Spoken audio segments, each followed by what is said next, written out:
Hello, and welcome to the Angry Ewok channel. Today, we will be discussing an archetype I refer to as a battle carrier archetype. Battle carrier fleets are a pretty hot topic right now because they were so effective at Worlds this year. If you look at the top 8 lists from Worlds, you'll see that 4 of them are true battle carrier and 1 is basically a derivative of a battle carrier. And you'll see that when we go through the lists. So anything that makes up 5 of 8 of the top lists in the world, you want to pay attention to. So what we'll do is we're going to take a look briefly at the list that we're talking about, and then we're going to try to lift out from those some common themes, and then synthesize that down into, okay, well, how do you use this fleet in practice? And then we're going to try to sum up with a brief discussion about if you're using it, how you use it, if you're playing against it. The first fleet we're going to talk about is Montana Hunter's fleet. He has an ISD-2. It's got flight controllers, which is usually your big indicator. If you're playing a battle carrier against a battle carrier fleet, that's your big indicator. Flight controllers typically means I want to establish air superiority so that I can then bomb. And flight controllers is a huge part of that and a big indicator. So, and then you typically see defensive tech to keep that all-important battle carrier alive. And we see that here. We have Admiral Montferrat, we have point defense ion cannons, and electronic countermeasures. Very standard. Again, and then we have a Raider. It's a lifeboat Raider. It's got Corvus. We're starting to pick up on a theme of reserve hangar deck, a Gazanti with reserve hangar decks and comms net. As you can see, the Raider has no desire to really be in the fight.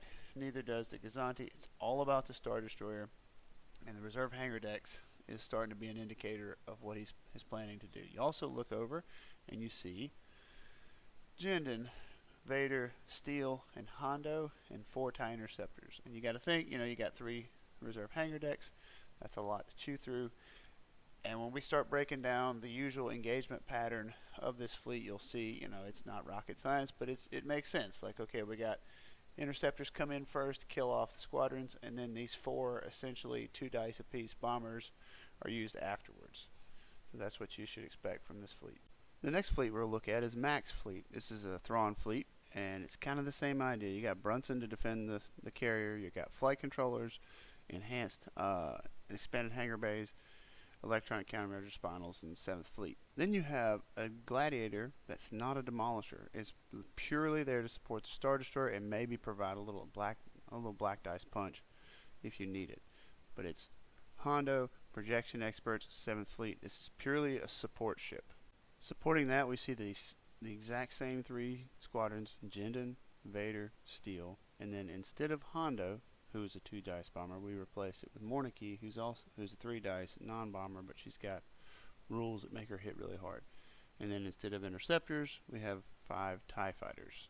It's pretty much the same layout. The interesting thing about this is it's actually doing all this with 2 ships, which is a little bit harder on the activations, but Mac was able to make it work. He's got a big IST-2 push. The next fleet we're going to look at is Arc Welder's fleet. It's an IST-2, a Gladiator, and a float, so 3 activations. It's again got a defensive officer, so Nita.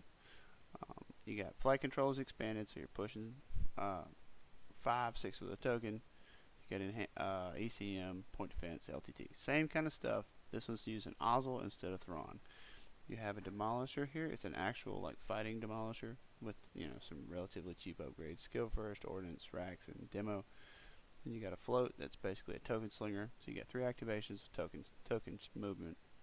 Arc Welder Squad Ball, exact same 3 squadrons as the other 2. Jindin, Steel, Vader. In this case, we go for Mauler as the 4th ace, and then Saber and a TIE Interceptor. We have a reserve hangar deck on the float, so with the TIE Interceptors there to utilize that, and then you got a TIE Bomber. So again, the formula of 4 things that bomb, and then some sort of anti-squadron wing. Now we come to the Separatist fleet, and it's pretty much the same idea. It's just done with Separatists. So we got a Grievous fleet. We got thermals and early warnings on this thing to make it tough. We're using the Invincible title to do that. It's a lot of points to do what you're doing, but you got to keep this thing on the board. And point defense ion cannon. So between all those together defensively, it's a very tough ship. It's got racks, H9s, intensify and boosted. This thing really wants to deliver a double arc and pop the racks and really hurt something. So it does intend to turn in and fight at some point. We got a hard cell, which is basically just a shield slinging, token producing platform, and a bomber command center, because unlike Empire, Separatists have to actually fly their ships in a certain way in order to get their dice fixing rerolls on their bombers. And then a Gazanti with the only thing it's got is TI-99. Now it's an extra activation, getting you 3 activations, but also TI-99 is really, really good for vultures and hyenas, things that don't natively have counter, giving them counter to make them a lot pricklier in a squad fight. Separatists come in with 12 squadrons here. They have Watt, Tambor, DFS, 311, which is pretty much just an intel platform. And then he has 6 vultures and 4 hyena bombers. So this is really hard, leaning on Watt Tambor to be a big speed bump for them, because the vultures die pretty quick, but if allowed to live, they do a lot of damage. So again, we see a heavy emphasis on anti-squadron to clear out enemy fighters, paired with a respectable 4 squadrons that do 2 dice bomber or better. So those are the 4 lists that I would consider to be true battle carrier lists. However, there was another fleet that we're not going to discuss here beyond just talking about it without going through the whole list. But it was an Imperial list. Once again, they had the same Jindin, Steel, Vader. I don't remember their other squadron, but it was an Onager and a Quasar. So instead of having a single ship, a battle carrier, it had an Onager and a Quasar. Quasar is obviously much more fragile. However, the Quasar is not going to get anywhere near the fight. So it's it operates along the same principles. You got one ship that does the shooting and one ship that does the squatting now, but it's the same kind of idea. So out of the 8 people that made the top 8, 5 of them had a fleet built around this concept. Notably absent from this is kind of the Gar archetype of this, and it's usually a Venator 2 Tranquility with 2 Peltas with projection experts supporting it. You sprinkle in whatever kind of admiral and support things you want to do. Usually have ruthless strategists and ordnance pods and all this stuff, and a big, usually bomber ball of Y-wings. It's a big singular activation that pushes a bunch of squads at once. You don't see this here. I don't think there was a lot of it played, though it is a good archetype. Just ask skilled first officer. However, I have some theories on why this is, mostly to do with the speed of the squadrons in the Gar fleet. Their bombers are speed 3, they're not speed 5, and so therefore, despite having all the tools to do it, they struggle, I think, in a similar matchup. So we've talked a lot about a battle carrier fleet, but let's talk about how it's used and what it does that makes it so good.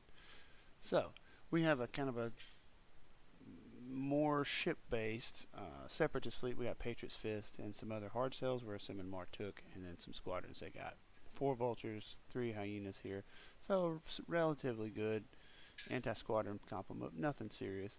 Faced up against kind of your typical, we just picked an ISD, a Raider, and a Gazanti, and then we have the old standbys, Vader, Jin, and Steel, and then we just have some TIE interceptors. The details are not important. The concept is what we're going for here. First part we're going to look at is the approach. Typically the battle carrier will want to approach to right outside of weapons range, like right at the edge of your engagement, like you see here. And it's either, and the squadrons are going to be right there around it too, preparing. What you'll notice about this setup is that a lot of the ships will move, and the squadrons aren't activated because they don't need to be, because they're not in range. So they'll activate at the end of the phase. And the 2 squadron fleets are so far away from each other that they're not really going to interact. So you're going to wait until the end of the phase. And then once you have almost perfect data, you measure. And what you end up doing is you set down your bombers, your Vader, your Steel, and then Jindin somewhere to support relay, and then be able to make a move and then tap one of them with his second shot, such that you can bomb a ship, in this case the Patriot's Fist, on the next turn if nothing happens. And also you're going to move your squadrons in a similar manner, that if the person decides to defend their ships with their squadrons, they can engage at the same time.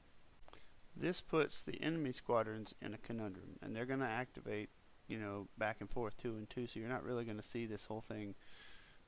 You're not going to see this whole plan unfold at one time, you're gonna see them move probably some interceptors, probably some Jendon and Steel and Vader are usually the last ones to go. But what ends up happening is you have to make a decision. Do you want to put your squadrons out front to defend your ships?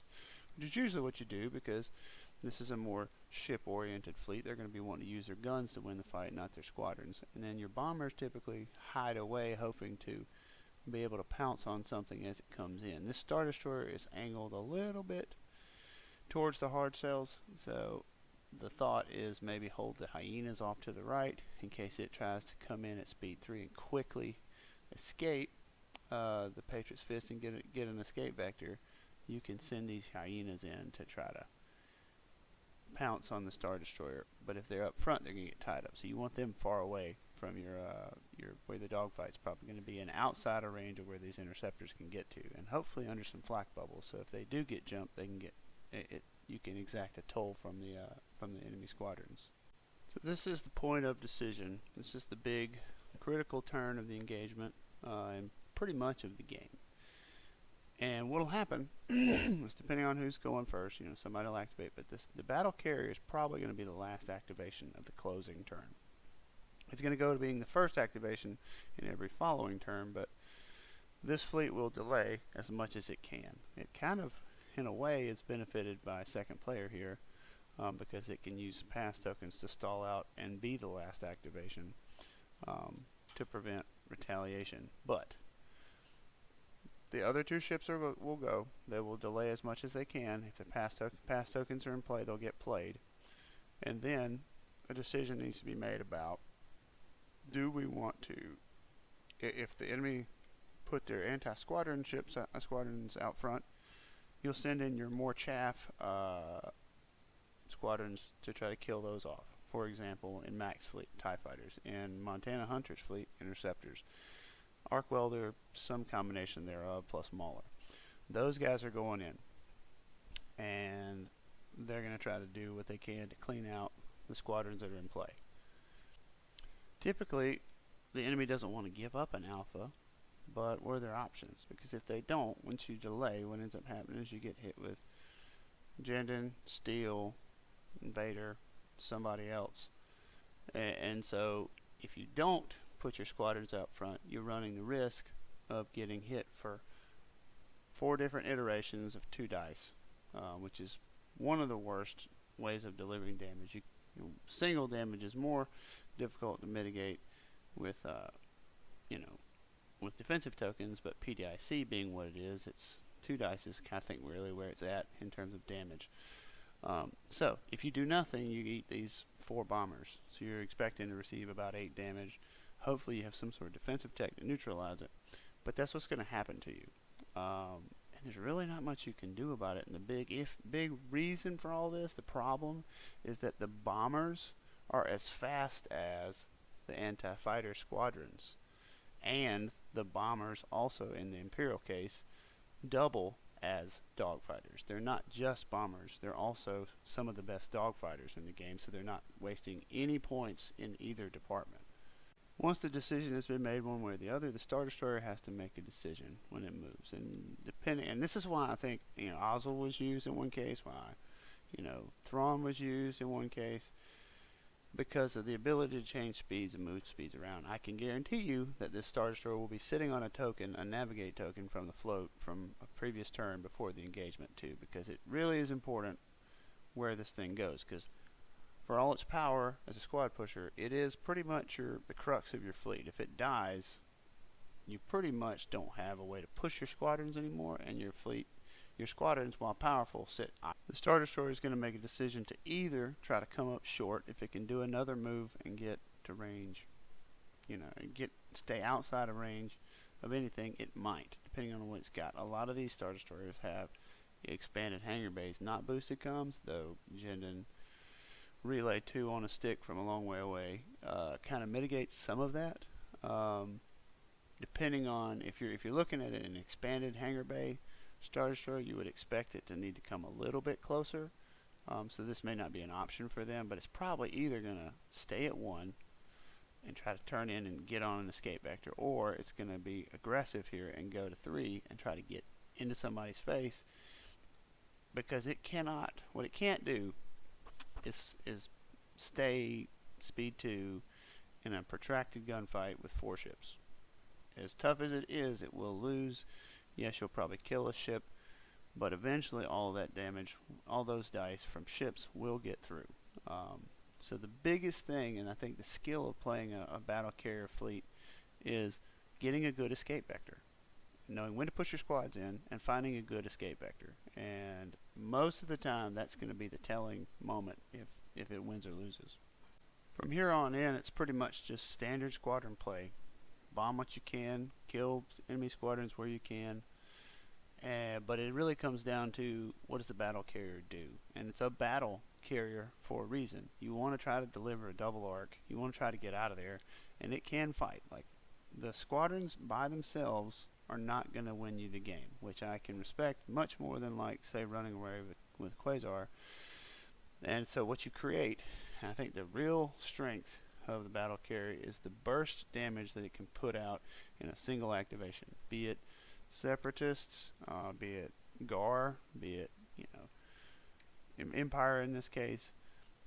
That's actually the thing that really, I think, limits Rebels from being able to field something like this, is the inability to push a lot of squadrons in one activation followed by a meaningful shot from a battle carrier-esque ship. They just don't have that, and that's fine. That's in keeping in their theme and such.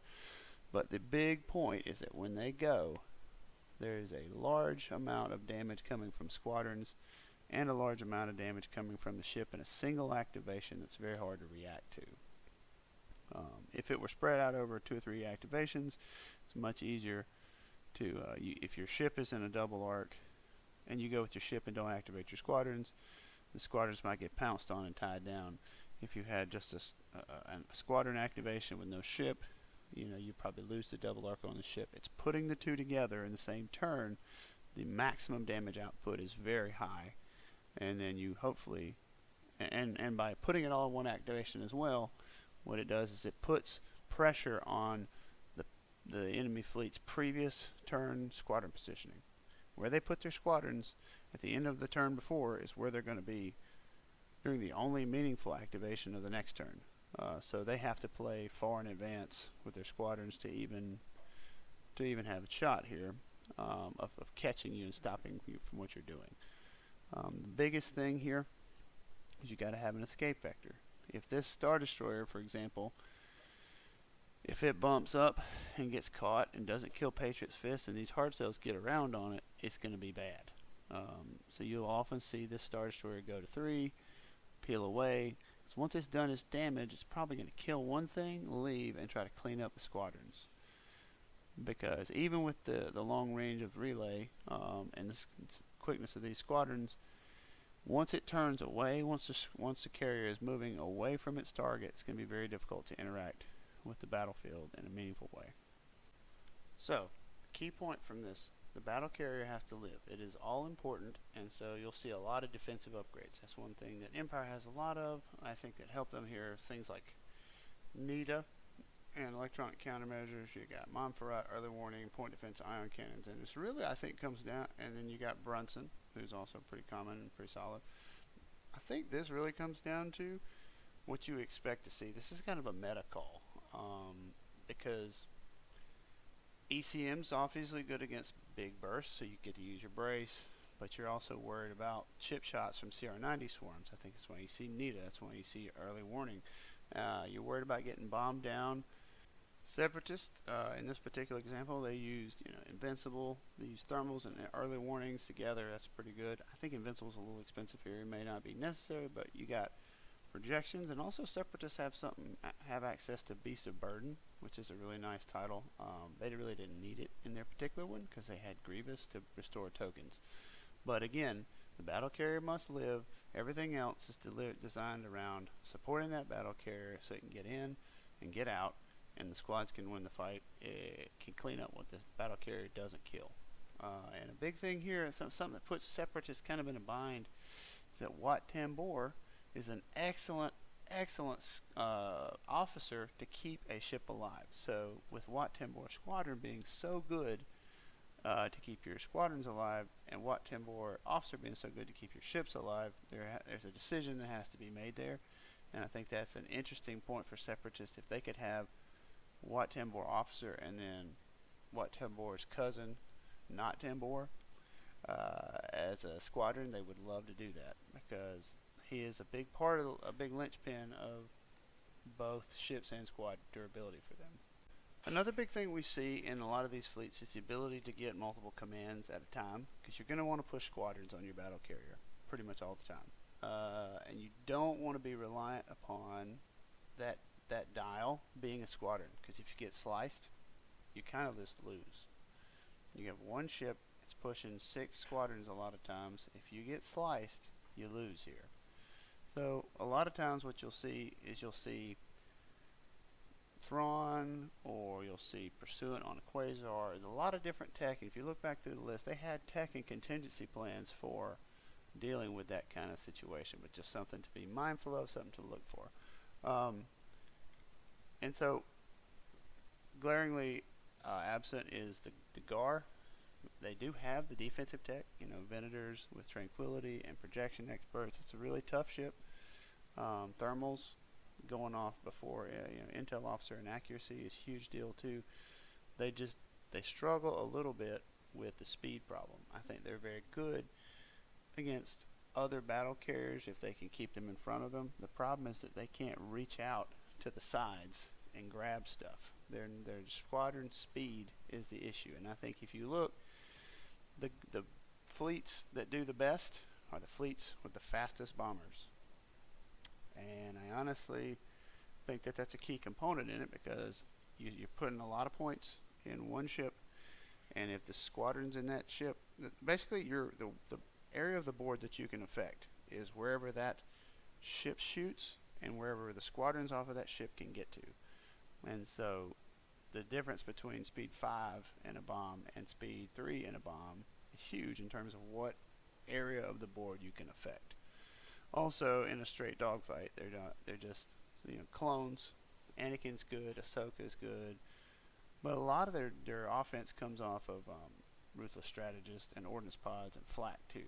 They have some good stuff, but they can't do that in the open. They have to do that under their own guns in a tight package, which is a little more easily mitigated by other ships that can shoot from far away and chip them down.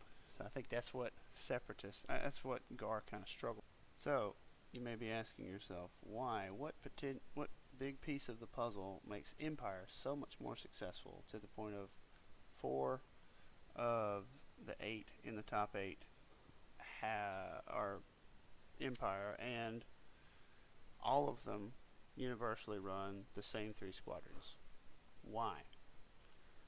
Well, if you don't know, it's Steel, Vader, Jendon plus something. Usually another bomber. It can be a usually a 1 or 2 dice bomber here, which is an interesting swap in the Imperial meta. Is because you used to see a lot of scatter aces. Now, by and large, Imperial squadrons are braces, which is an interesting option that may, you shoot at aces differently than you shoot at, you shoot brace aces different than you shoot scatter aces. A brace ace, 3 dice attacks are pretty solid because you're only ever expecting to get 1. Big dice attacks are largely wasted against double brace aces unless you're very accurate. So that may factor in if you're going up against a battle carrier fleet. Wat Tambor's the same way. He's a brace ace. He's not a scatter ace. He's got a lot of defensive tech, but you're trying to chip him down in 1s and 2s. Anyways, these guys are too fast, too multi-roll, and have inbuilt dice fixing on board. That is why you see the Imperial dominance. And I'm sure in the comments somebody will say, well, Rebels won. Yeah, okay. Rebels won. There's a lot of caveats around a Hawk winning in this format that we won't get into. But you need to, when out of the top 8 in the world, 4 of them are running the exact same 3 squadrons and almost the exact same archetype.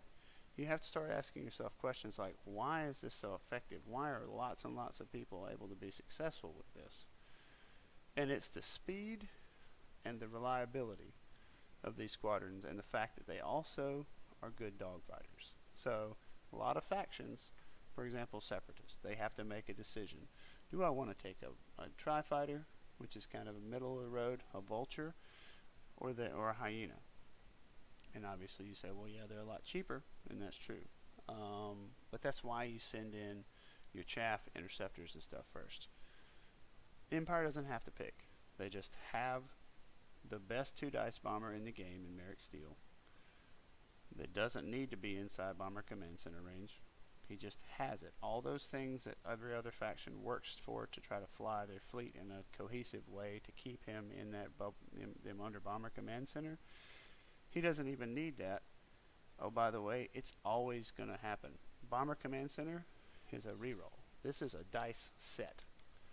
Vader, Adept 2, he's very expensive at 25 points, but he's a rogue, so he removes pressure from that activation. So like, when you can only push 6 and you have 8 squadrons, a rogue in there is really nice.